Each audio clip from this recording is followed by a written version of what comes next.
Welcome to Daytona for the Shootout here with Diehard Racing League and their Grand National Series.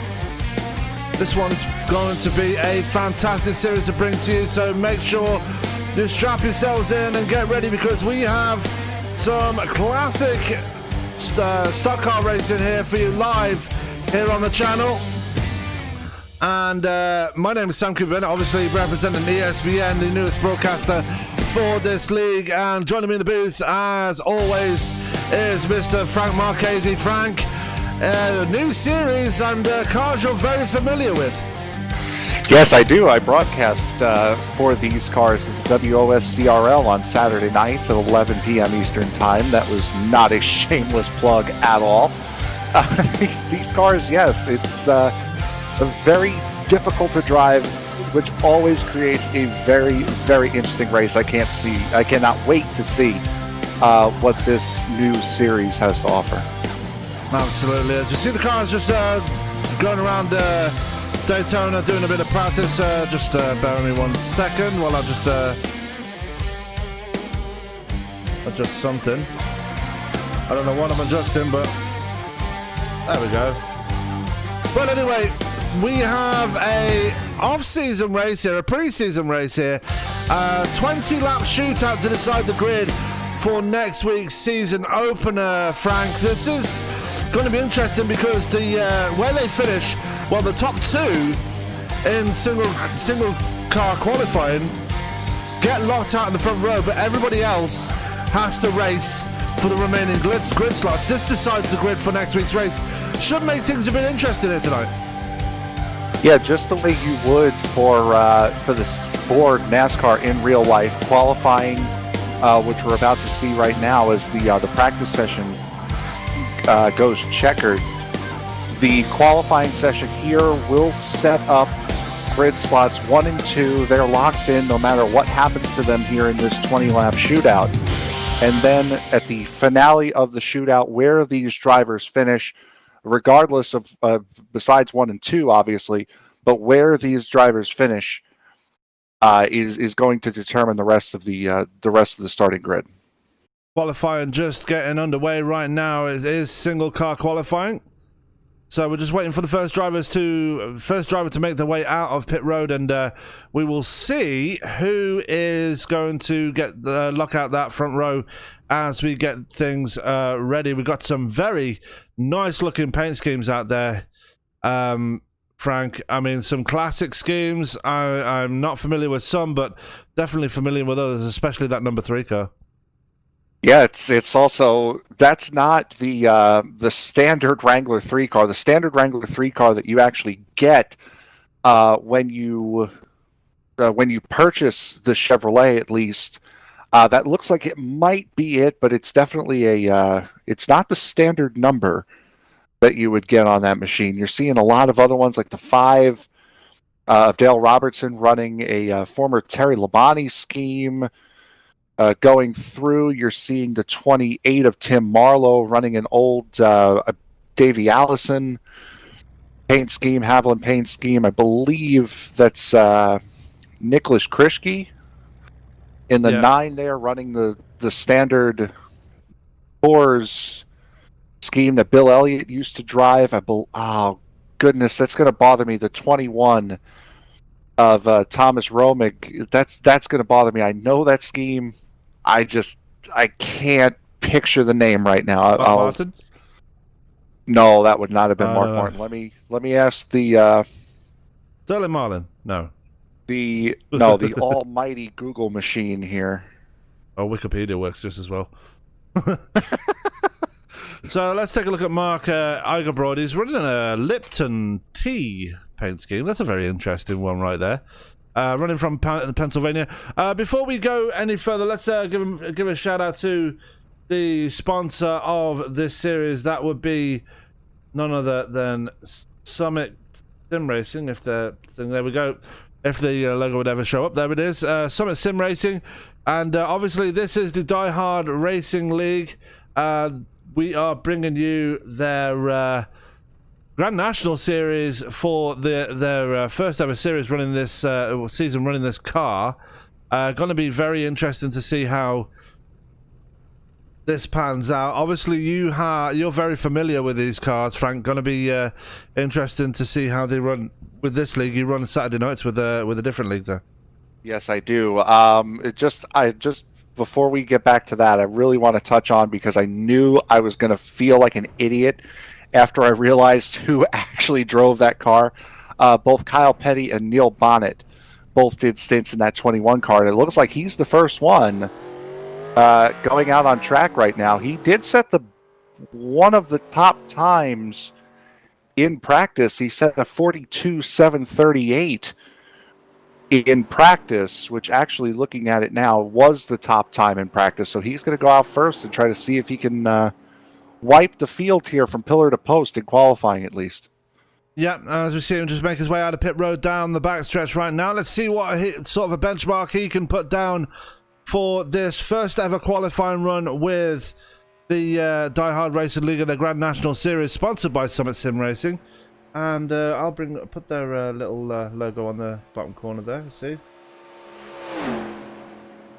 so we can keep that one there. So here goes Thomas Romig, just coming out of turn 4 now, down towards the start-finish straight to start his qualifying run. And this one definitely going to be interesting here. It's going to be interesting to see what speeds they get up to and how they can handle it, because these cars, they do not have restrictor plates. They can go up to about, what, 210 miles per hour? I've been able to hit 216 in the draft in these things, and you're saying they don't have a restrictor plate. Also, if you look at the back of that car, that is a microscopic, at best, rear spoiler, making it even more difficult to drive these cars. No power steering in these either. So this is it takes a wheelman to drive one of these. Yeah, so Thomas Romig will cross the line, and he will put his first time down, I believe, a 42.959. Yeah, right in the 42s. Only 2 other guys were able to hit the 42 second benchmark. Dale Robertson in the 5 missed it by 1/1000th of a second. Well, technically 2/1000ths of a second. But yeah, showing that pace and showing how strong Romig is going to be. Yep, definitely showing some speed in that sit-go, number 21, as he's going to finish his second lap now, coming down to the line. Let's see if he makes an improvement here. Ooh. And he does, a 42.680 as he turns off the engine and gets things slowed down as his qualifying run has come to an end. We've got people are lining up on pit road ready to go. We'll see who the next driver is. You see... Gil Gawk. Yeah. So Gil Gawk is on his way out now in the number 85. And driving an all-red paint scheme here. Let's see what he's running here, because I don't see what... User's Garage. That looks like a... I could very well be wrong, but that looks like a custom car with that old-style look to it. Yeah. One point of note that I've been asked to mention: Nathan Rhew in the 25 is looking to break Bill Elliott's speed record around here. Oh boy! Yeah. Now I got to look at what it was. Son of a gun. So Gil Gawk crosses the line and starts his qualifying run right now. Let's see what he can put down. Can he get a time in faster than Thomas Romig? He makes his way through turns 1 and 2. And we will see how this one pans out for him. Man from Florida running the 85. And I like the classic style of these paint skins. You know, when they have the numbers running down the hood on each side. Yeah, no, those are absolutely awesome. Yeah. We don't see that these days. No, we do not, and it's unfortunate.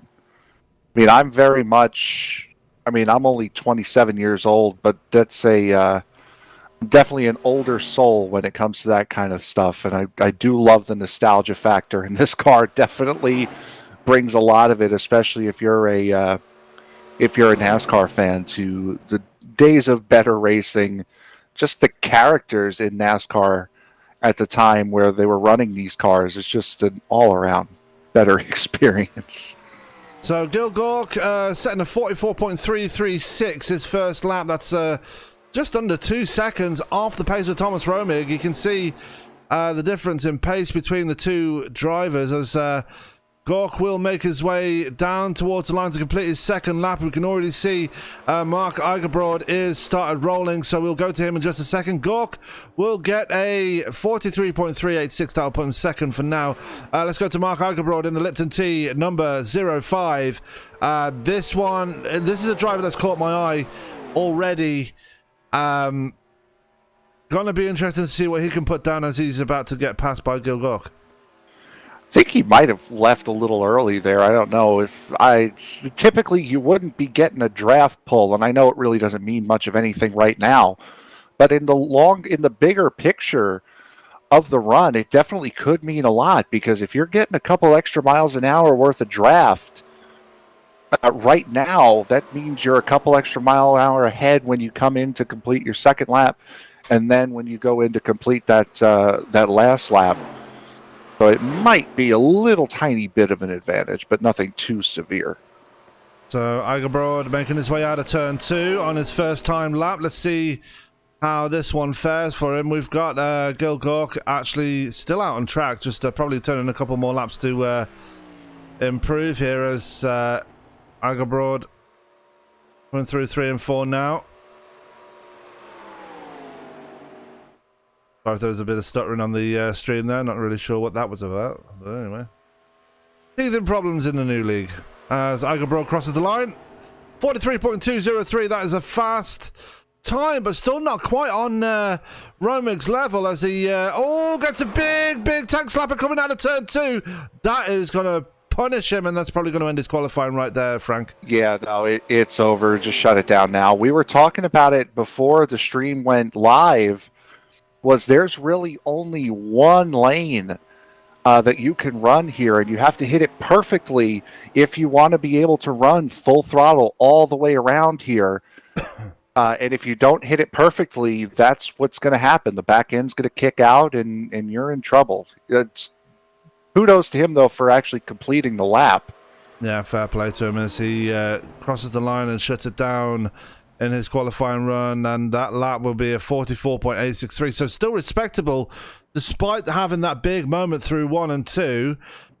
Still not going to be happy with that time. Going to be second on the board right now. Seth Schultz, the league owner, making his way out of pit road in that number 27 machine. Let's take a look at his car running the Kodiak paint scheme here tonight. That's what you're seeing. I'm seeing I'm seeing something a little bit different, but it's a classic. If it is the Kodiak scheme, I think it is. We're looking at a classic Rusty Wallace paint scheme here, and that's, as I mentioned before, the characters of NASCAR in this era. You can't make a list of characters in the 80s in NASCAR and leave Rusty Wallace off that list.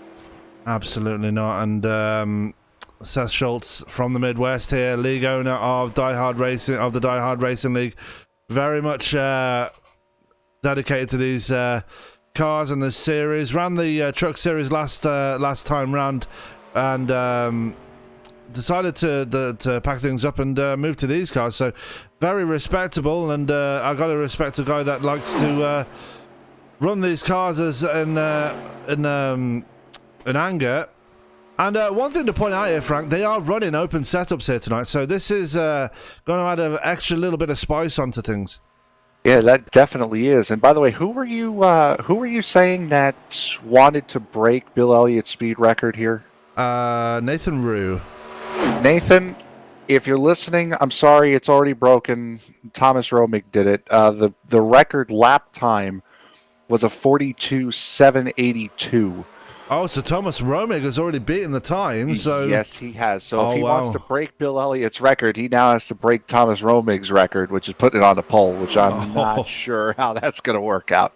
Yeah, Seth Schultz already puts in a 43.644. That's put him slower of the other three that have qualified so far. Let's see if he can improve this time round. He actually makes it through 1 and 2 relatively safely, so going to be interesting to see if he can use that speed to his advantage as he makes his way into turns 3 and 4. Apart from Eigenbrod, who had that issue in 1 and 2 on his second lap, Romig and Gawk, we've seen half a second gains from each one on their second lap. If Schultz does follow that trend, he gains a little bit more than a half a second, puts it at a 43.025. Yeah. Schultz will move up to second place. That will move things along nicely to Brian Bennett. And you mentioned already that this is not the standard Wrangler scheme that you get when you buy this car. This is a very different thing, probably a lot more unique than the other one that you see. Yeah, you can tell the number set at least. I'm not sure if that looks like the standard iRacing number set. It might be the car. I'm not entirely sure. It looks clean, but there are a lot of these cars out on trading paints right now, so it might be. Certainly not the right number, but it's certainly the car. Yep. As Bennett makes his way out of turn 4 to start his qualifying run here. Let's see how he fares in this one. He is making his way out of turn 2. Looks very fast there coming out of turn 2, Frank. Yeah, keeping it down at the bottom. That's going to be a key here. You have to turn in these cars. You got to think, without power steering, everything is a little bit more delayed and everything's a little bit tougher to do. I will say this for Seth Schultz. He gave these guys a big advantage by running this at the current Daytona configuration and not the old, bumpy, ridiculous Daytona configuration. As Bennett's first lap is a 43.101. So if you follow the trend, he could be setting a time rivaling Romig here as he goes for the second lap. But keeping it down at the bottom, keeping it wound up, that's exactly what you want to be focusing on and doing around here. Yeah, and as Seth Schultz obviously still in second, but probably not for long here, as Brian Bennett really putting down a really good lap here. He does get a bit out of shape into turn 3, though. That might affect his time here as he comes flying out of turn 4. at 2:15 down the back just before he turned in. Wow. Crosses the line at 209 miles an hour and only improves by a little bit. Yeah, 43.031. Yeah. 5 1,000ths off of Schultz for P2. So that was Brian Bennett. He put a hell of a lap down the first time round, but unfortunately not able to capitalize it on the second lap. Here is Kevin Turcotte in the number 84 machine, and he's running a channel lock. Yeah, that is a fantasy scheme. It looks like Channel Lock is a company. I remember I actually had a die-cast Channel Lock car that used to run in the old Busch series. It did not look like this though. Real company. I'm not too sure on the historical accuracy of this paint scheme though. Kevin Turcotte running out of New England here, starts his first qualifying lap in anger. Let's see where this one puts him. No one has been able to best Thomas Romig so far. We thought Brian Bennett would have been able to do it last time out in the Wrangler number 3, but unfortunately that second lap, I did say he did get out of shape into turn 3, and that's probably what cost him a lot of that time. And Turcotte ends up going into turn 3 miles an hour slower. Only, a mere 212. It's like he was crawling into there. Oh yeah, that was a snail's pace compared to everyone. The first lap at a 43.969 puts him slowest of the qualifiers right now. He had a 43.706 in practice. Yep, so we'll be looking to improve this time round. He gets through 1 and 2 very safely. Choosing that high line right up against the wall. Down the back stretch. Is he going to go low through turns 3 and 4? No, sticks to the high line. That's less of sticking it to the high line and just the way he entered the corner, the car forcing him to stay up there. It is very difficult. Like I said before, you have to really turn these cars in early if you want to get it to go where you want it to go, as he hits a 43.565. Gains that half a second we were talking about, gains on his practice time, but not enough to get him out of the cellar. Another driver that's been interested, shown me catching my eye during practice, Victor Jennings, putting down some pretty competitive times in that warm-up session. Let's see if he is going to follow that through into qualifying, makes his way out of pit road in that classic Budweiser scheme. Yeah, Terry Labonte did a stint in that scheme. Darrell Waltrip did a stint in that scheme as well. It's one of those schemes that have stood the test of time, and you could recognize that scheme from anywhere. It's one of the more popular ones on Trading Paints, no matter what cup car you're using. Yep, as Jennings crosses the line from the Plains area, I'm guessing that's like, where is Plains? That would be Kansas, Missouri, okay. That middle part of the country, Kansas. Yeah, can you tell I'm not American? No. I mean, with the accent, you kind of, that might have been a clue, but I'm not sure if many people would have gotten it. I mean, a certain Mr. Hobbs got away with it, so I can. And legendary broadcaster, too, yeah. So... He still broadcasts every now and again. Yes, and I remember when I first started watching Formula One on a regular basis, which I believe was 2005, it was Bob Varsha, Steve Matchett, and David Hobbs that were doing it, and I loved the three of them together, and the fact that they kept those two when they moved from Speed Channel to NBCSN. They kept those two together, made the broadcast great, and now since the U.S. is stealing the Sky Sports feed, we've lost our commentators. Yeah. I mean, David Hobbs called Valtteri... you guys call him Bottas over there. Yes. Yeah. But David Hobbs, being British, you should call him Bottas like we do, but he still calls him Bottas. I don't get it. as Victor Jennings crosses the line, 44.439.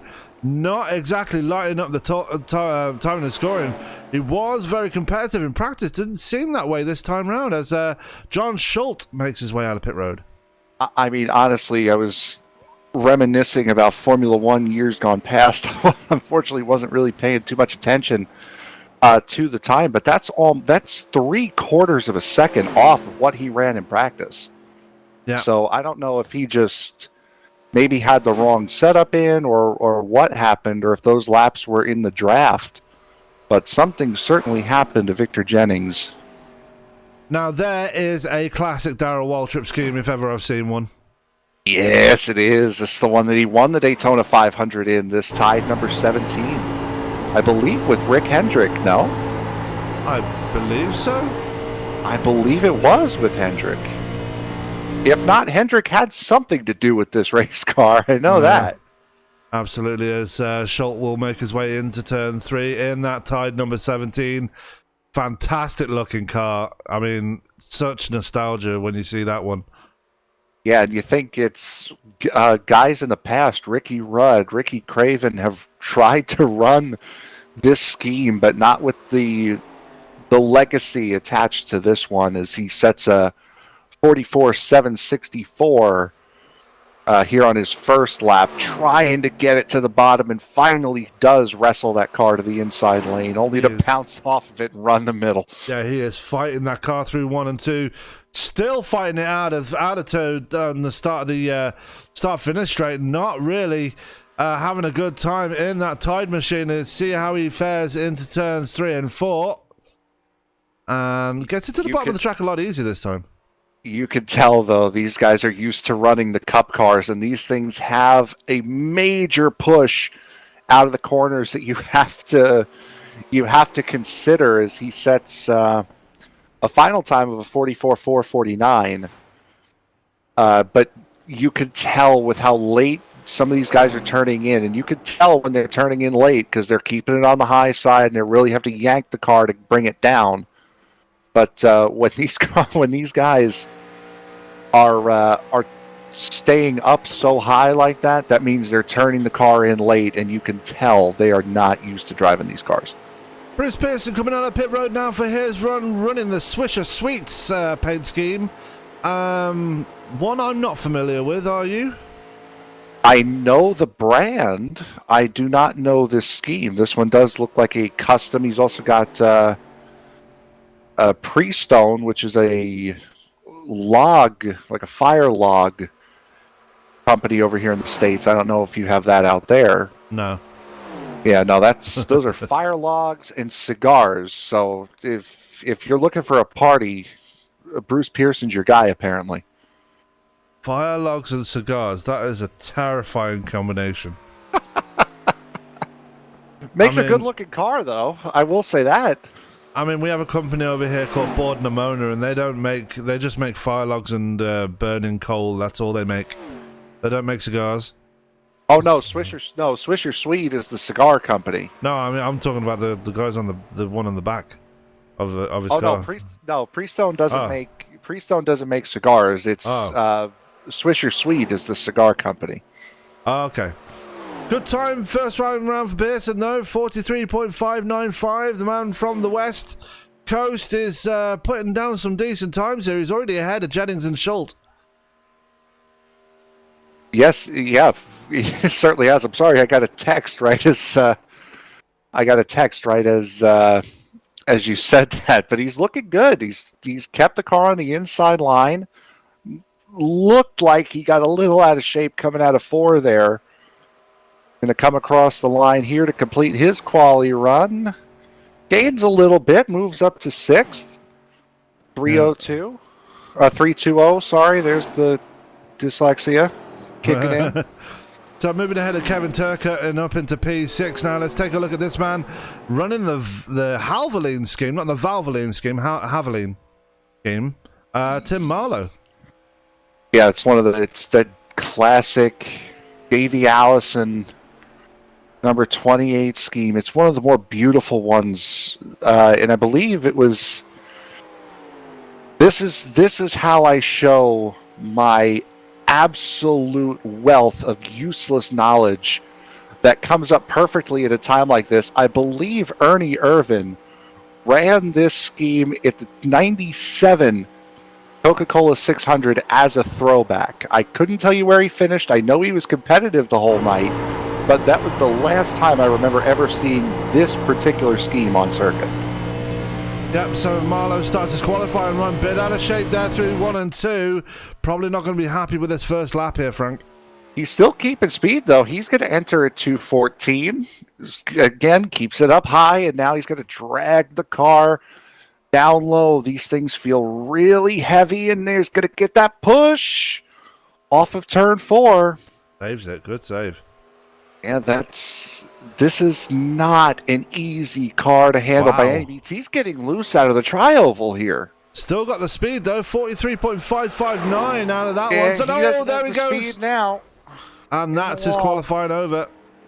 Best he can hope for now is P7. And we've got a couple of guys that set low 43s. We still have Nathan Rhew to go. We still have Nick Krischke to go. We still have Dale Robertson to go. And those guys were all ahead of him, or ahead of this time that he posted.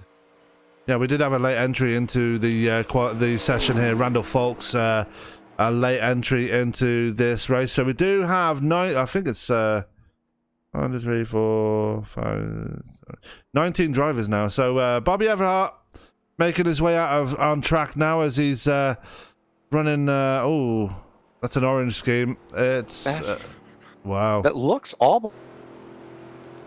Alan Ray. It looks like a David Marcus scheme, because I ran something similar first came out, and I believe it was labeled as a Dave Marcus paint scheme. Yeah. So Bobby Everhart going to start his qualifying run. Very slow out of pit road, though, I will say. Yeah, coming out of pit road doesn't matter. It's getting you wound up for these first laps, which I'm surprised. Granted, these cars are not nearly as easy to put where you want to put them as today's Cup cars are, but I'm surprised we're not seeing a lot of guys run the outside line on the first lap, try to get that speed wound up. I know I'm probably giving some ideas to the drivers that are waiting to qualify that are watching the stream right now, but running up top, getting the speed wound up, and then going for it on the second one. Yeah, drivers waiting to run here. Randall Folks, Paul Zota, Brad Speidel, you'll have to correct me on that one. Wes Hurt Jr., Jeremy Johnston, Nathan Rhew, watch for him. Nick Krischke and Dale Robertson. We're going to be looking forward to seeing how they fare. Robertson, I believe, was fastest in practice, so... No, he was not. He missed. Oh. No, he was. There were 3 guys ahead of him, so he was P4 in practice there. Everhart crosses line for his first lap, 44.354. I was going to say, go figure, it was the 3 guys that are sitting 1, 2, 3 right now that were quicker than him in practice. Yeah, look at the time difference between the two of them. Only 5/1000th of a second between Schultz and Bennett, but 0.3 of a second separating Romig and Schultz. That is a big gap in these cars. Yeah, if you're watching these are not today's Cup cars. These things are very difficult to drive. You have to drive the car just as much as you're driving the track, and it's not as easy as just turn it, keep it on the inside line, run wide open, and set a time that you're going to miss pole by 2/1000ths of a second and sit in 20th. As Everhart crosses the line at a 44.002, puts him in P9. These things are very difficult to drive. It takes a very skilled driver to drive these things quickly, not just here, but anywhere. No, so Everhart finishes his qualifying run. He will get P9 with a 44.003. Now we're going to see the 5 of Dale Robertson running that fantastic Kellogg scheme. This is probably going to be one of my favorites of the night. Yeah, when I started watching NASCAR, this was the scheme that Terry Labonte had and won the championship with this scheme. back in 1996, split up Jeff Gordon's dominance. Gordon won the championship in 95, second in 96, and then won it in 97 and 98. Won 13 races in 1998, which still stands as a Cup Series high for one season at least. Yeah, so definitely a classic paint scheme. I just like. I love the way it's laid out. It's just fantastic. So, Dale Robertson coming out of turn 4 now to start his to put his first time lap down. Let's see how he fares. He's struggling for grip through 3 and 4 though. Yeah, you gotta wait for these tire pressures to come up a little bit. These cars are not easy to handle. They get better though as the grip comes in, as he sets a 43.370 and pins it right to the bottom in 1 and 2 here. Let it slide up. Don't try to keep it on the inside. Try to keep that speed up, and you do that just the way he did it, by letting it slide out of the corner and then taking it, turn it right down to the inside beautifully, sliding up a little bit here through 3 and 4. And he's going to let it wash out, keep that speed up. He hasn't dropped under 200 miles an hour yet this run. Yeah, Mark Heigerbrod will be looking worried now, and he's definitely going to be worried as now Dale Robertson will move up to second place. What a time there, but still nowhere near close enough to Thomas Romig. 1/100th of a second off of what he ran in practice. He ran a 43.001 in practice, and runs a 43.011 here. Now we see a man I'm familiar with, and everyone on the ESBN is very familiar with. One, Mr. Paul Zota, running the Nescafe scheme, the number 63. I'm not sure who ran the Nescafe scheme, but it's still a very sharp-looking scheme. I think this is a custom one, and this kind of scheme right here just goes to show simple is sometimes better. This is a very simple scheme, and it looks really nice. Yeah. Sometimes simple is good. Yes. Now, here's a question for you. Are you more... do you have a preference? Is it easier for you to say livery, or is it easy for you to say scheme? Scheme. Scheme? Okay. Because I paint cars myself, so I know how to... I know. Okay. So, yeah. Because I've been watching so much European racing for so long, livery scheme, it comes out just as easy either way, so... Yeah, I mean... I think I've been too Americanized, so, you know, I just say paint scheme. Like like David Hobbs. Yeah, there you go. So Paul Zota putting down a 43.964, his first time in anger here, and let's see how he fares in this one. It is 199 through turns 3 and 4. That's pretty impressive, as he's gonna fly up the backstretch now. Gonna hit double figures here in, well, only 213. I don't think he clipped 213, 212. Yeah. Looked like it. We've been seeing of the cars, now I'll put the qualifier on this, of the cars that I've been paying attention to, I've been seeing the Chevys go a little bit quicker than the Fords down the backstretch, but it does look like the Fords are having a little less handling issues, as Zada goes to a 43.784, about a tenth off of what he ran in practice, sitting in P10 right now. Yep, so he stays in P10 from where he was on his first lap. There is Wes Hurd Jr. making his way out of pit road, and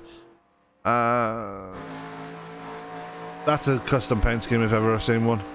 No, that is not. Well, kinda. Hardy's, yes, but it's based on... It's actually... I'm not sure. It's based off of Cale Yarborough. I know that.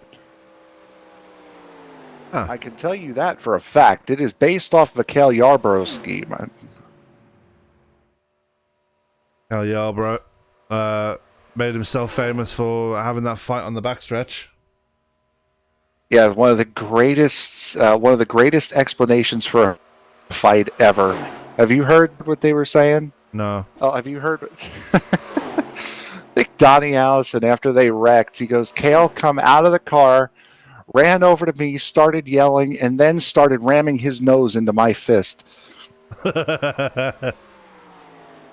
And I mean, how? Oh no, Hardee's was the sponsor. So no, this is a Cale Yarborough scheme. Period. Okay. I'm getting thoroughly embarrassed here. This is stuff I normally know. It's all right. It's the first day of the new league, and we are still learning here, folks. So please bear with us as we continue on. But Wes Hurd with a 43.388. This is looking like it's going to be a good time here, Frank. Yeah, I mean, we've seen that drop off, meaning the time drop off. We saw it earlier in qualifying. Guys running about a half a second quicker. He's already quicker than his practice time here. So let's see. I could possibly jump into the top 5 here. He hit 2:16 then. I just saw that on my on the speed trap. Well, thank you, Wes, for making a liar out of me that the Fords are going slower. Appreciate that, bud.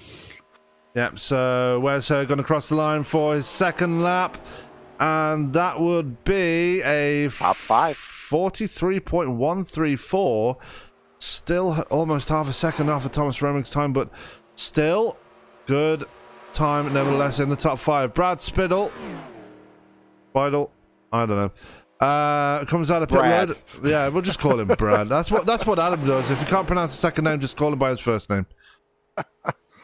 The Red Baron. Look at that paint scheme. Or gets told in the Twitch chat afterwards. Yeah. I think somebody... Now, I have the stream up. I'm trying to see, because I'm not seeing the scheme that you have on my iRacing stream here. So I'm looking at the stream, waiting for it to come up. It's running the Red Baron scheme. That's the same one that... Oh, my goodness. Who has it? He was our... Google.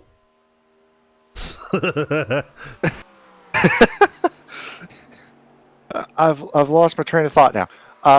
He was the same scheme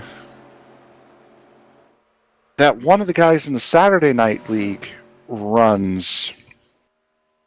Hold on a second while I find it here.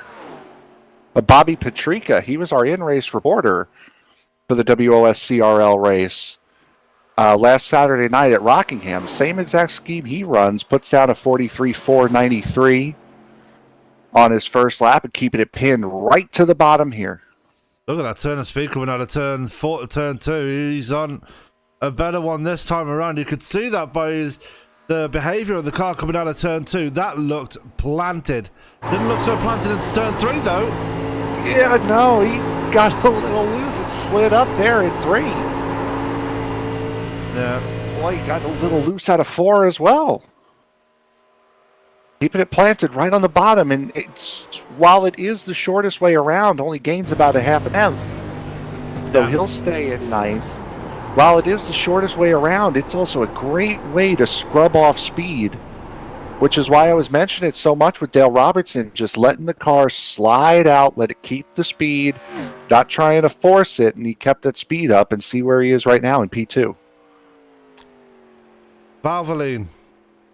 That is a Neil Bonnet scheme. Yeah, that is a pretty scheme. I know. Oh, wow, he got close to that wall. Yeah, he did. Jeremy Johnston out on track, coming from Michigan, riding that Valvoline number 75. And Neil Bonnet, God rest his soul, is passed away at a practice accident at Talladega, I believe it was, in the early 90s.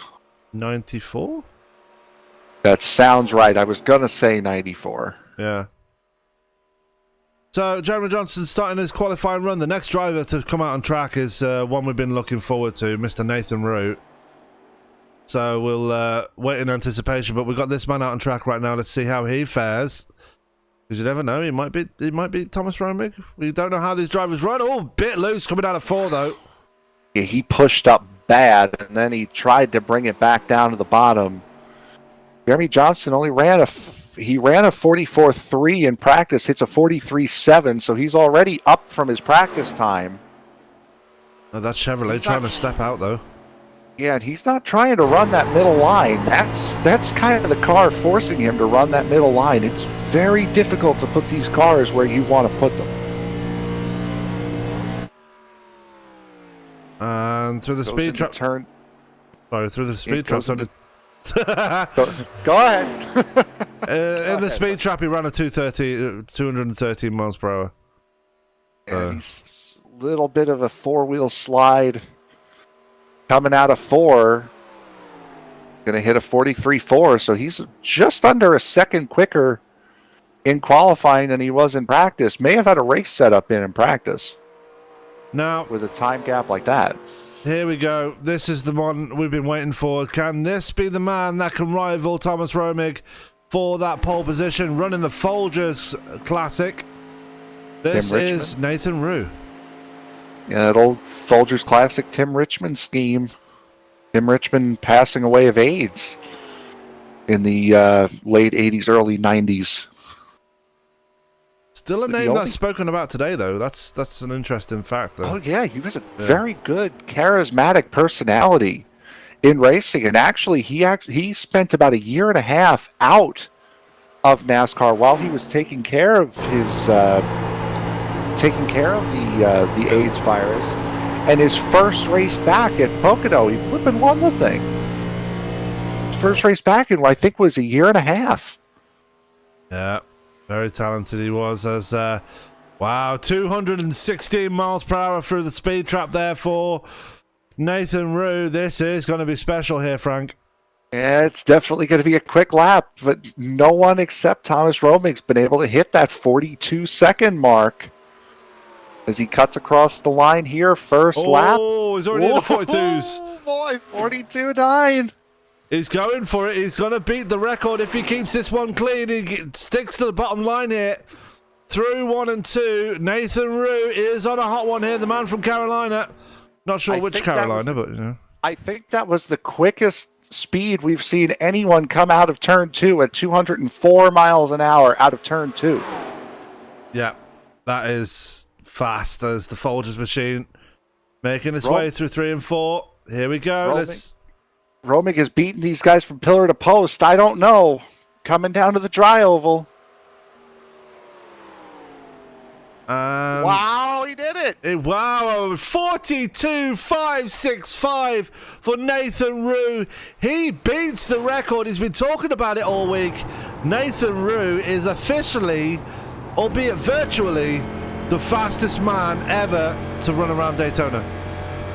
That's incredible. That's a high mark to put on yourself coming in here as we see that Bill Elliott scheme that put that lap down with Nick Krischke. Yeah. So Nick Krischke. My goodness. Yeah, that's just blown my mind, that one. He's been talking about it all week. So Nick Krischke out of Illinois running the number 9 Bill Elliott scheme. And I find it hard to believe that after all these years, Bill Elliott's Ford Thunderbird his record time finally got beaten by a Chevrolet Monte Carlo. In the virtual sense, it did. Yeah, yes. Yeah. And as a bow tie kind of guy, I take pride in that. The 214 miles per hour through the speed trap for Krischke, but he gets a bit out of shape going into turns 3 and 4. Let's see if that affects him coming to the line.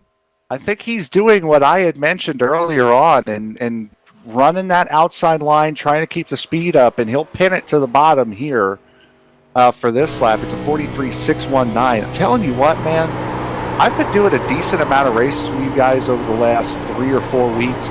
I'm enjoying this qualifying session more than I've enjoyed any other qualifying session. To see these guys go out one at a time, to put the time and watch these guys instead of just trying to flip through randomly to see who's got the quickest lap. I'm enjoying the hell out of this. Yeah, and it doesn't look like Randall Foulkes is going to get his time in here. He's going to go out now, but I don't think he's going to get one lap in at least. We've got less than 30 seconds left to qualify. No, it's an hour and 45 minutes, not just the 45 minutes. So yeah, he's more than fine. Okay, so Krischke crosses the line for his second lap. 43.154 puts him on to P7. Let's go to our final driver of this qualifying session, running the Exxon scheme. That is a beauty. That's the old Days of Thunder scheme right there, and it's It is. It's another, as we mentioned before, the Terry Labonte, Darrell Waltrip, Budweiser scheme. That's a scheme that stood the test of time. This is certainly one of them as well. Yeah, as he comes out of turn 4 now. Let's see how he fares on his first time lap here. He's a late entrant into the session. Another man from Carolina. These Carolina folk, they love their NASCARs as they. Well, it's all a lot of, I can't say all, but a lot of the team shops are based in Mooresville, North Carolina. Yeah, I know Penske and Roush are down there. Yeah, no, a vast majority of them are down in that Mooresville, Charlotte area, with the Hall of Fame being there as well. Ooh, that was close. Jeepers creepers. The Randall Folks driving literally on the edge here. Let's see what he puts down here. 43.644 is his first time. Puts in P15 for now. Well, he kicked that back end out going into one, but he was able to make it stick to the inside. Yeah, definitely really controlling that car pretty well. Let's see what the speed trap says, though. He's wasn't so fast coming out of turn 2. That's probably why he was, probably because of his kicking the back end out. And 215 into the speed trap. That is... He's as fast as any of the top guys. Yeah.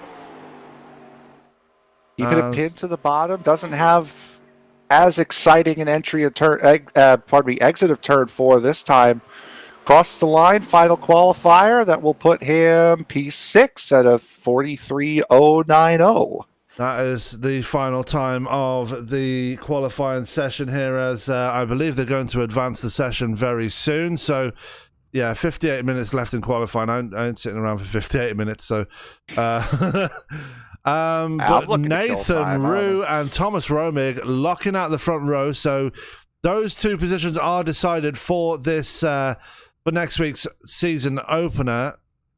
Now it's down to the remaining 17 drivers to decide the final grid slots here, Frank.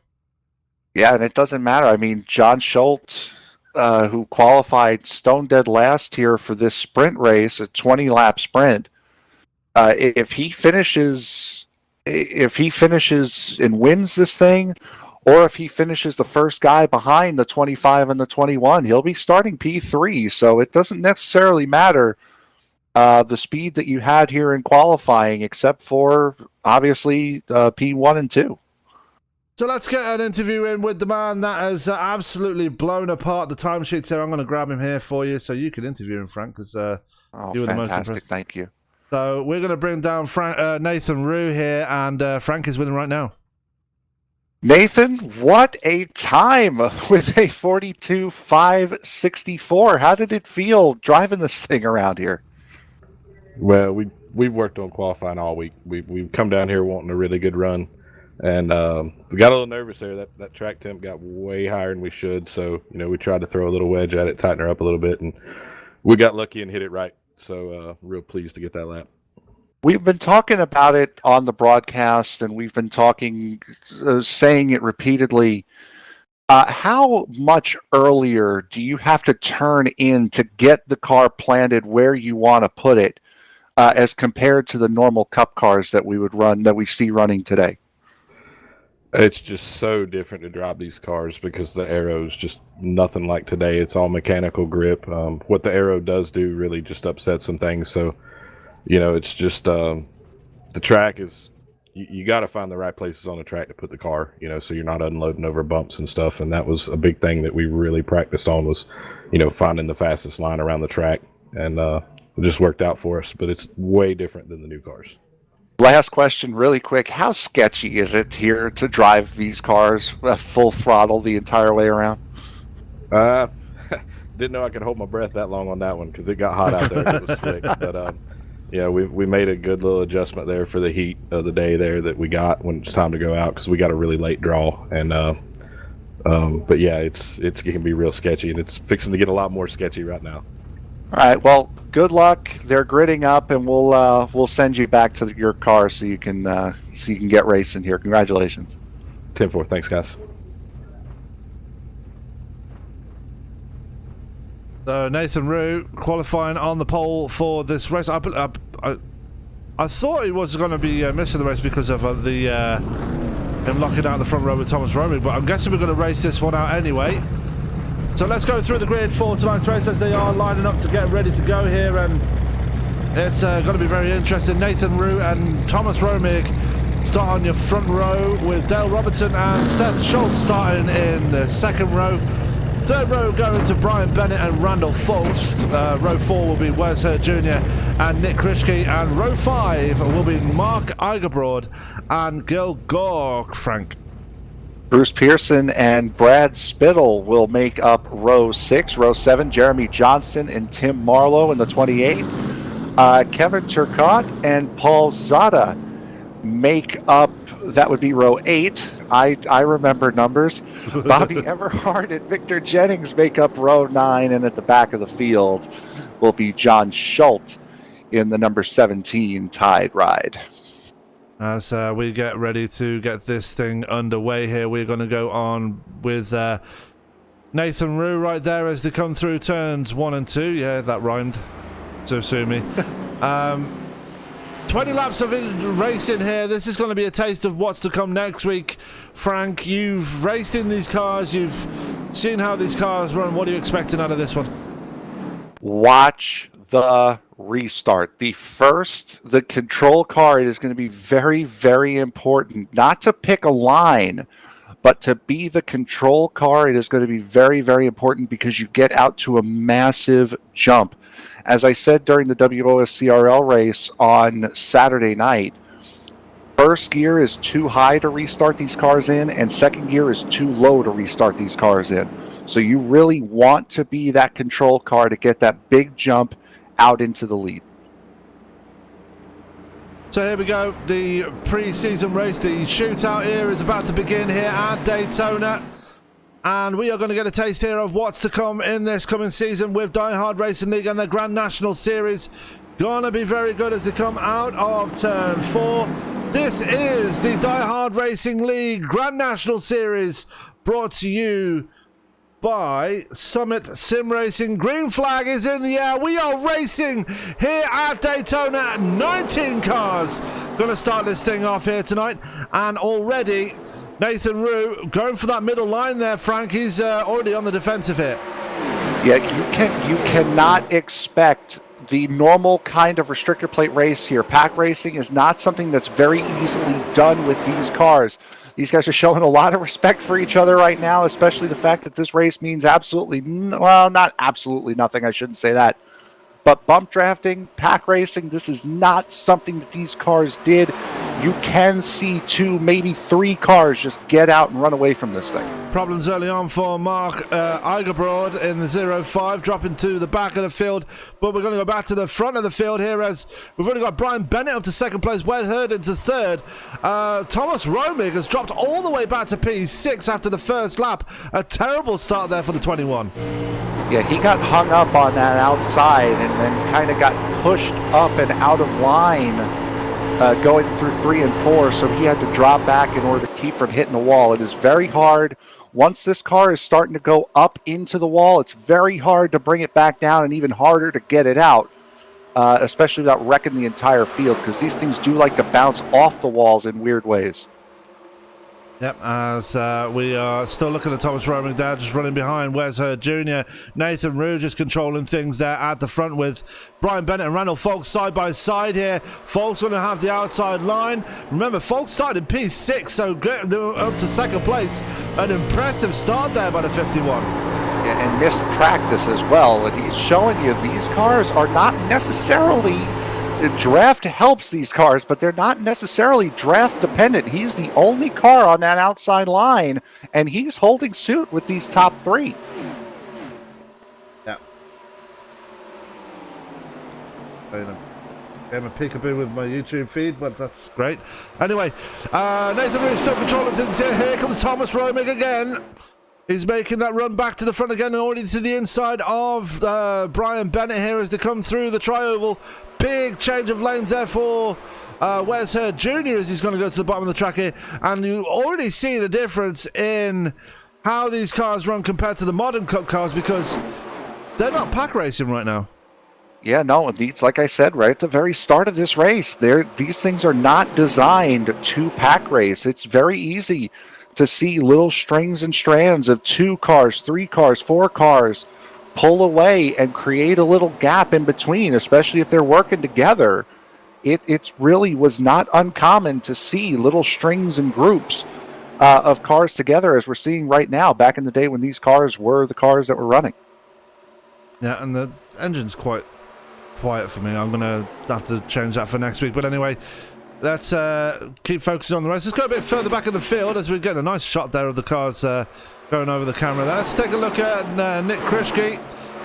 Starting a bit further forward than he is right now. As you see, looks like Brad Spittle getting a bit out of shape there, and Spittle into the wall.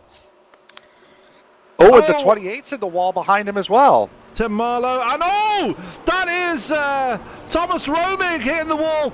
Big incident there for Thomas Romig. I've honestly missed it. Yeah. Oh wow. Yeah. That's not the preferred line. We'll put it that way. Got way out of shape on the backstretch, and thank God he didn't blow over there. If he got that out of shape, I would not be surprised. Oh no, he did just get out of shape. Yeah. Wow. I mean, if you're getting out of shape in the middle of the backstretch, usually you oh no, he got out of line, came out. No, actually. Yeah, no, he had already lost it. He had gotten shoved by the Cale Yarborough scheme there. And he's going to bring it straight names down to pit eluding road. us here. Yeah, Thomas Romig going to go a lap down already. He's already locked into second place for next week's race, so not really too concerned about this one. So, yeah, no, a bad result here really doesn't matter. He will be starting in P2 for the 500. As Nathan Rhew trying to hold off Seth Schultz now for that lead, as Schultz in that 27 Kodiak machine. I know you can't see the Kodiak scheme on it, but it does look very pretty. Randall Foulkes into third place. I can see it on the stream. Yeah.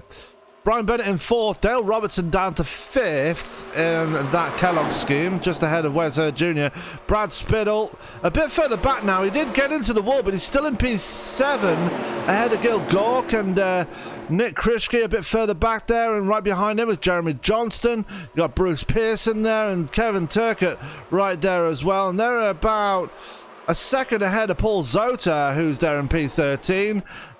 Victor Jennings in P14. Bobby Everhart in P15. Sorry. We've got problems for somebody. I think that was Nick Krishke going a bit out of shape there. I was watching the lead pack, if I'm honest, but to your point before, you mentioned Krishke getting into the wall. It is really not hard.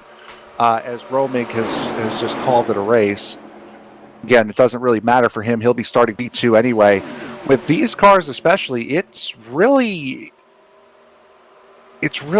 cars are really touchy as it pertains to damage. These things get a little bit of damage, and it'll slow you up quite a bit. Yeah, and this is before... the tyres they're running on now, this is, 2 years before NASCAR went to the radial tyres? So the tyres they're running on, very different to how they are today, because obviously radial tires are still a thing today. So, Yeah, no, these everything about this car is harder than anything else on iRacing as far as oval and stock cars are concerned. This is by far and away harder than any other oval stock car on iRacing. Still focused on this lead pack. You see this back end of Randall Foulkes' car sticking out there. The tyres really crying out for dear life here, as we've got a 6-car breakaway here from Brad Spittle, who's holding up that line behind him. Not really, he's got a bit of a gap over them, but we've got 2 separate packs forming here. Nathan Rhew leading the lead pack with 6 drivers in that one. Seth Schultz, Randall Foulkes, Brian Bennett, Dale Robertson, Wes Hurd Jr., Brian Bennett is in there as well. And then you got Brad Spittle back there with Bruce Pearson, Kevin Turcotte. Then you got Nick Krishke, Paul Zota still in that mix as well in the Nescafe machine. And you've got Gil Gork there and Jeremy Johnston as well, as we've got problem for John Schultz. He's not having a good night here tonight. He's just got passed by Mark Eigerbrod, who fell to the back of the field pretty early on here tonight. Yeah, it might just be a case of he's not used to these cars. He's kind of by himself right now. He's got Eigerbrod behind him, but not really showing much in the way of help as far as drafting is concerned. So I guess these guys must just be trying to figure out this car, which is perfect. You can use this as a test session and a race simulated session. Doesn't look like there's much damage on that Tide ride. Yeah, but as Eigerbrod's going to take him here. Speaking of damage, Brian Bennett into the wall. Yeah, Brian Bennett into the wall in a big way, and he is way off the pace now. He's kind of narrowed that car up by a couple of feet there as we've got another breakaway here. Nathan Rhew and Randall Foulkes have broken away from Seth Schultz, who's now... Yeah, Schultz caught that wall and watched the 3 coming down on the 51. Now he's coming up into the 12, coming back up, and they're wrecking. The 3? Yeah, he's wrecking. To the infield grass. Yeah, are you live or... Because I just looked at the 3 and he's... I'm not live. Thank you very much. That's good. All right, cool. Thank you very much. We're still learning. Anyway. Yes, we are. Yes, we are. So we've got a bit of a breakaway here. We are 8 laps to go here at Daytona. Nathan Rhew and Randall Foulkes are about a second ahead of Seth Schultz and Dale Robertson there, who are 3rd and 4th. As Wes Hurd getting it all out of shape there. And... amazingly manages to save it. He's all on his own now. Look at this pack of cars right there. Bruce Pearson, Nick Krishke. We've got one in the wall back there. That was Jeremy Johnston, I believe it was. No, it's the 84s looking out of shape there as well back there. Kevin Turcotte. As it's coming down to it now. We're going to see who qualifies where in this final stage of the race. Brian Bennett falling by the wayside, as we've already seen. Oh, and the 84 is hard in the wall out of 4. Yeah, and lots of damage on that 84. Let's go back and see what happened to him. Wow, that's just that this car gives that sort of that Bruce arrow Pearson push. as well. Bruce Pearson, big damage on him, and he looks like he might have had some help by by the 9 of Nick Krishke, hard into the wall for the 20. Yeah. His engine's gone in pit road. Yeah. So, bit of help there from Nick Krishke as they come into the conclusion of this race. Seth Schultz trying to close in on Randall Foulkes. He's got half a second to make up now. We've got people wrecking all over the place, trying to control this car as best as they can. Obviously, this is a new car they're running. New, old car. Yeah. Well, you know. Yeah, you know. But these things do. You think these things are sketchy on normal tires running around here? These are even worse on old ones. Coming to 5 laps to go here. Nathan Rhew still leading this thing. He's led every single lap of this race so far. Randall Foulkes in 2nd place. Seth Schultz in 3rd. Dale Robertson in 4th. And this is your battle for the lead here between these 4 cars. Schultz and Robertson have really closed in on the 51 and the 25 in the last couple of laps. As we do go to 5 laps to go now, Frank, what has Schultz and Robertson got to do to try and get that lead away from Foulkes and Rhew? Because the two... Rhew and Foulkes have been controlling things for quite a while now. I could be the jerk and state the obvious, or I can give the broadcaster answer. Which one would you prefer? Broadcaster answer. they're going to have to try. It's our first day on the job. We've got to be nice. Exactly. They're going to have to try to work together here. There goes Schultz around behind Dave Roberts now. Have to try to work together, try to break these two up and try to get around them as best they can. Better late than pregnant. Here comes Tony Trapassa to the booth. No? Tony? Hi. Oh, there he is. So you make it to the booth with 4 laps to go, but we were watching the race anyways. I've been sitting there since qualifying, bud. Screaming at your broadcast partner to unlock the door. I got locked in the bathroom. I didn't see anything, bud. I apologize for that. Anyway, go back a lot of action tonight. Yeah, lots of wrecks as well. We've already seen the man that qualified second on the grid, Thomas Romig, is out of this race. It looks like Bruce Pearson is out of this race as well. We've had a change of the lead here. Yeah, as Randall Folks moving to the front here. He's had a solid car. He came in late, didn't set a practice time, qualified, I believe, 6th as the final qualifier. He's proven to have a very solid race car here. Thomas Rhew looks like it's falling off. The thing that impresses me the most is most of these cars that I'm seeing going around this track, as they haul it off into the turn, the back end tries to wash out, and you can see it right there on the Tim Richmond tribute paint scheme of Rhew. Yeah. It's amazing just how much the back end looks like it's trying to step out on you as you're trying to corner. Popsicle sticks are in the air. Tim Rhew and Randall Folks going to fight this out for the race win here. But you got Seth Schultz and Dale Robertson really keeping a close eye on them. We're not really focused much on the other field, as we've got John Schultz having a big incident there, as it looks like Kevin Turcott is off as well. But we're going to go focus back on the lead here as Rhew back to the point here. Here comes Robertson as well through turns 3 and 4. As we are going to see the white flag here, guys. This is going to get really interesting. And this isn't even the first race of the season yet. Oh, there's a 51 in the wall. Folks in the wall. White flag in the air. And that might not look big, but that could have a serious effect on the speed of that car. With the draft, he should be okay. But it's definitely going to not give him the speed he was looking for. Yeah, there he goes around the 27 right there, Schultz. And those guys have the pull right now as Robertson and Rhew go side by side as they haul down the super stretch here at Daytona and into turn number 3. Yeah, as we are going to come down to it, what can Robertson do here for this final turn here? He's really going to pull something out of the bag. Nathan Rhew in qualifying broke the speed record, the lap record around here as he's going to go sideways down towards the line, and oh my goodness me, what a finish there. Nathan Rhew just stealing it by a nose. Dale Robertson just gets second at the line and wrecks across the line as well. Randall Folks into 3rd after that wall hit. Seth Schultz into 4th. What a finish. If this is anything to go by, wow, next week is going to be a barn burner.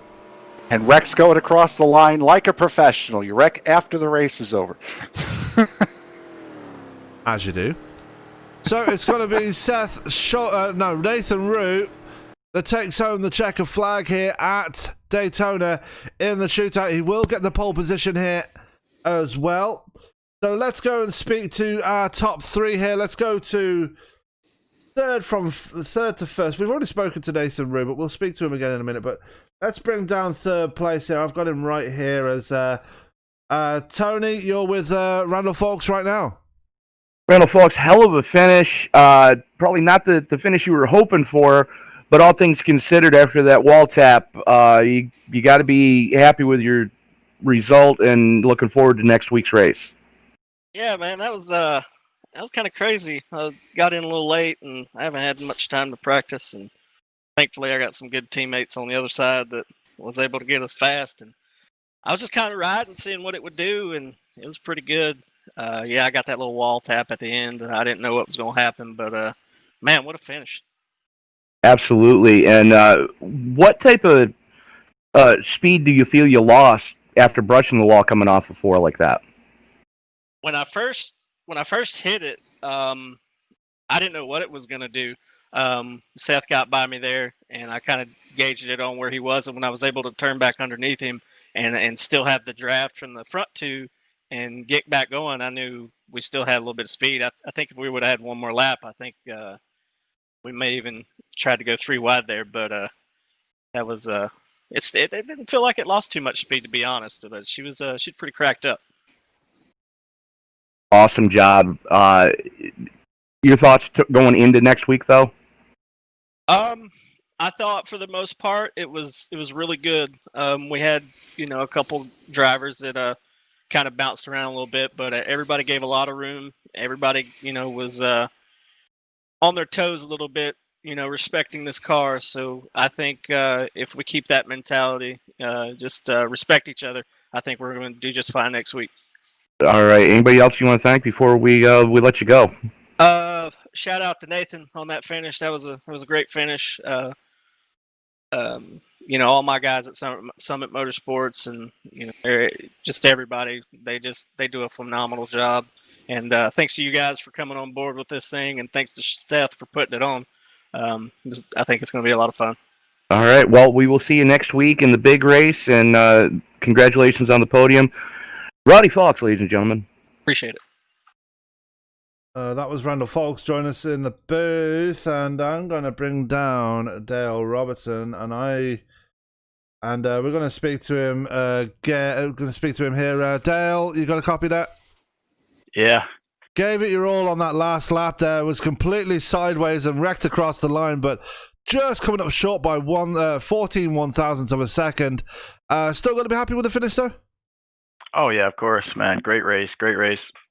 So far, if this is not even the first race of the season, I can't even imagine how the first race is going to be, man. Just such a great combination. A whole bunch of great guys in this league. And I think I could have got Nate there if I didn't get loose. Absolutely, and it's a good start to how things go. You get yourself on the second row of the grid as well in third place, starting on that inside line. Got to give you a lot of confidence going into the big race next week. Yeah, for sure. I feel confident in my ability to get started, get restarted. I think I got it set up pretty well there, but trade-off might be a little bit of long-run speed. We'll see how that all goes, but yeah. It's just looking good. I mean, if this is the guys we're racing, I'm pretty confident I can be up in that top four for the race. Absolutely. Definitely looking forward to it next week as we kick things off here at Daytona. Dale, before I let you go and celebrate your second place, is there anyone you want to give a shout out to, say thanks to? Just everybody in the league, man. Seth, Nate, for putting this all together. Just, man, it's going to be such a great season. All right, Dale. Well, congratulations one more time, and we'll see you next week for the big one. Thank you. See you guys.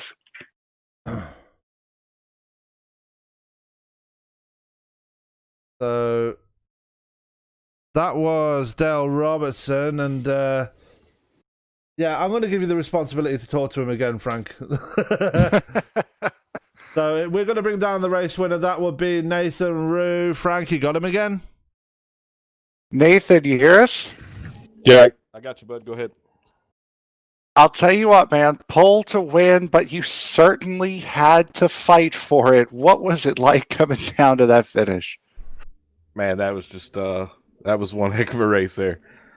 These cars are just sliding around so much off the corners, and you're just trying to keep your runs, not put yourself in a bad spot with the air, because you get so much lateral force off these noses, it really pushes the car around. And Randall Fox, great run there. I knew he was going to be strong. What a finish! So that was just a drag race coming to the line. It was just who's going to get there first.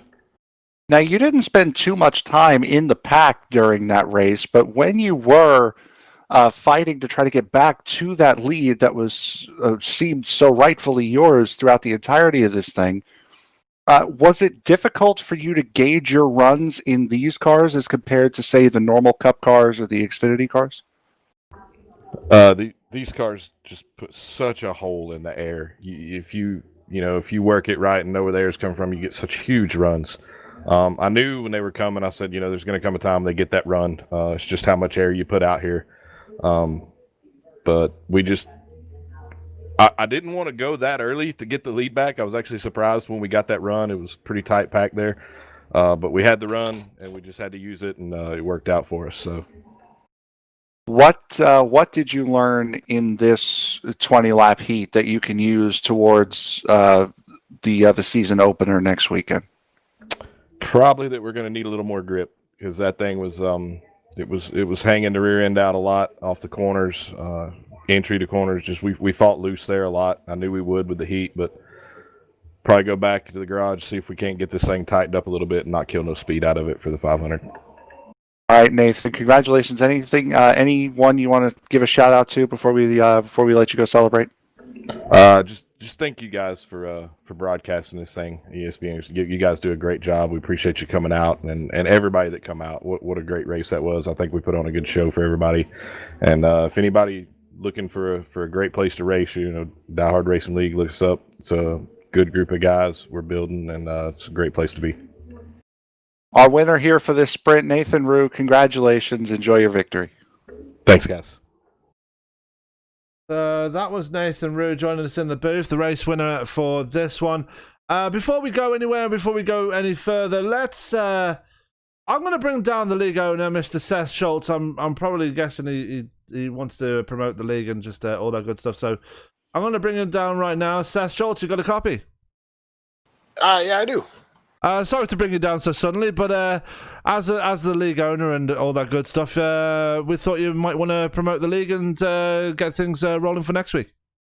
Yeah, it'd be nice to get some more drivers in here, and we had a few that weren't able to make it tonight, but and some others that had some work stuff come up, so they're gonna miss most of this season.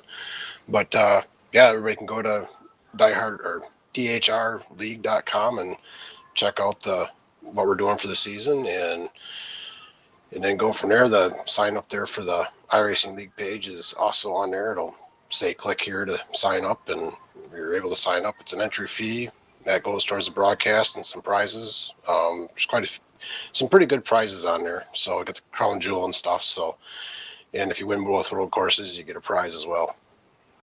Absolutely. And new car for this series, obviously the Grand National Series, bringing the 87 Cup cars to this one. We've already seen one hell of a race and qualifying session from this from tonight.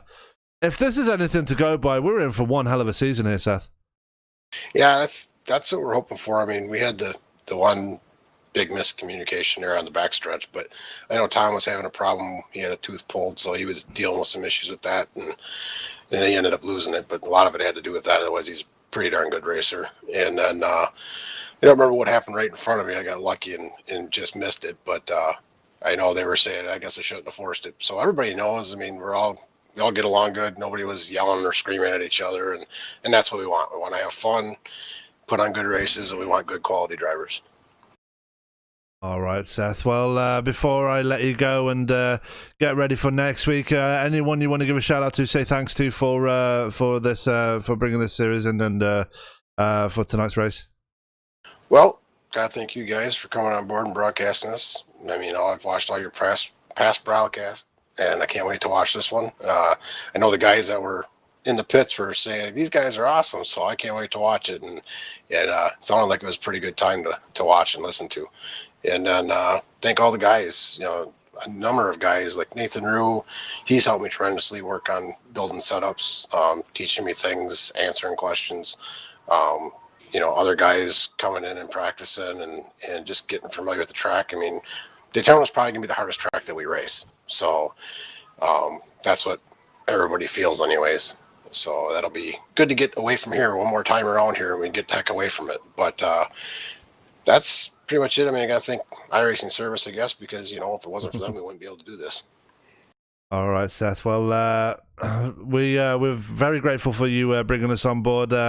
Thoroughly enjoyed tonight's race, and we're looking forward to seeing what you can bring to the table next week. No problem. I look forward. Actually, next week we're off because the 4th falls that weekend, so we'll be back on the 9th for the opening Daytona. I think it's like the 190 or something. It's 84, 85 laps. Okay, cool. Well, we'll see you then, and we'll be looking forward to it. All right, sounds good. See you, Sam. So that was Seth Schultz. Tony, I know you were late into the session. I know you were watching the race before that, but what are you thinking so far? This has been a pretty impressive debut for this league. Oh, Tony. I seen he had disconnected from the session. I didn't know if he was. Oh. So, with all the throwback paint schemes, helps if I turn my mic on. I turned it off so I didn't interrupt your interview there. But with all the throwback paint schemes, dude, I feel like I'm 10 again. Yeah, it's very interesting. It's going to be fun to pick this one up this season. I'm very glad I negotiated this one. definitely a big shout out to I think it was Paul Zota that recommended us, so big shout out going out to him. So but Frank, your thoughts on how things are looking so far?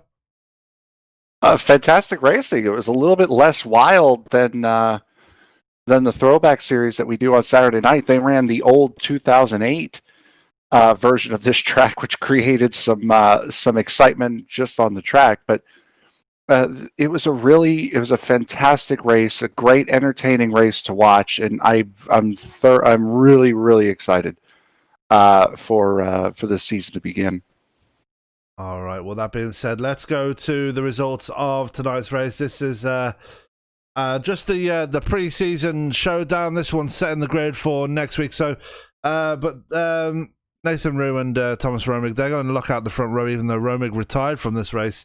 He will still be second on the grid. But let's go to the results of this one as we are ready to pretty much get out of here. So I'm just trying to figure out my new thing right here. But anyway, let's go to the results as coming home with a victory and looking good to start this thing off. As there we go. In 2 weeks' time is Nathan Rhew getting the first win there, and he'll be starting on pole when we go to Daytona again in 2 weeks' time. Dale Robertson getting second, third going to Randall Folks, third going to Randall Folks, fourth going to Seth Schultz and Wes Hurd Jr. in the number 12. Kelly Yarborough. Yeah, Kelly Yarborough. Yeah, and the Kelly Yarborough throwback goes finishing in P5. Jeremy Johnston finishing P6. Seventh going to Nick Krishka. Eighth is going to Gil Gock. Ninth going to Paul Zota. Good run for him at the end. And Victor Jennings running out your top 10. In P11 was Mark Eigerbrod.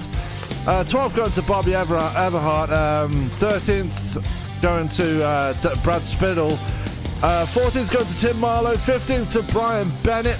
16th going to Kevin Turcott. 17th going to John Shorten. Difficult race for him. Bruce Pearson had a big wreck there. He gets credited with P18. And Thomas Romig retiring early on. He gets the final spot in P19. Well, that is going to do it for us here tonight on ESBN. I hope you enjoyed the first race with the Diehard Racing League. Remember, these guys will be back in 2 weeks' time when we go to Daytona again for 85 laps and the season opener. Remember, these guys sponsored by Summit Sim Racing. And I can bring that logo up now, actually, if I can. There we go. No, not that. The first race in, I'm already messing things up. There we go, you can put them there. Summit Sim Racing. Remember, you can follow them on all good websites and all the good stuff. And yeah, Diehard Racing League, great debut for them tonight. Looking forward to see what they can bring us to the track next time round. But that is going to do it for us here on ESPN. Remember, we'll be back on Saturday with NASCAR Online, and definitely looking forward to that one, as you can catch Byron in the booth for that one. But for now, all that's left for me to say is keep it clean. Keep it green. Oh my god, I messed up my own catchphrase. We will see you next time here on ESPN. Have a good night.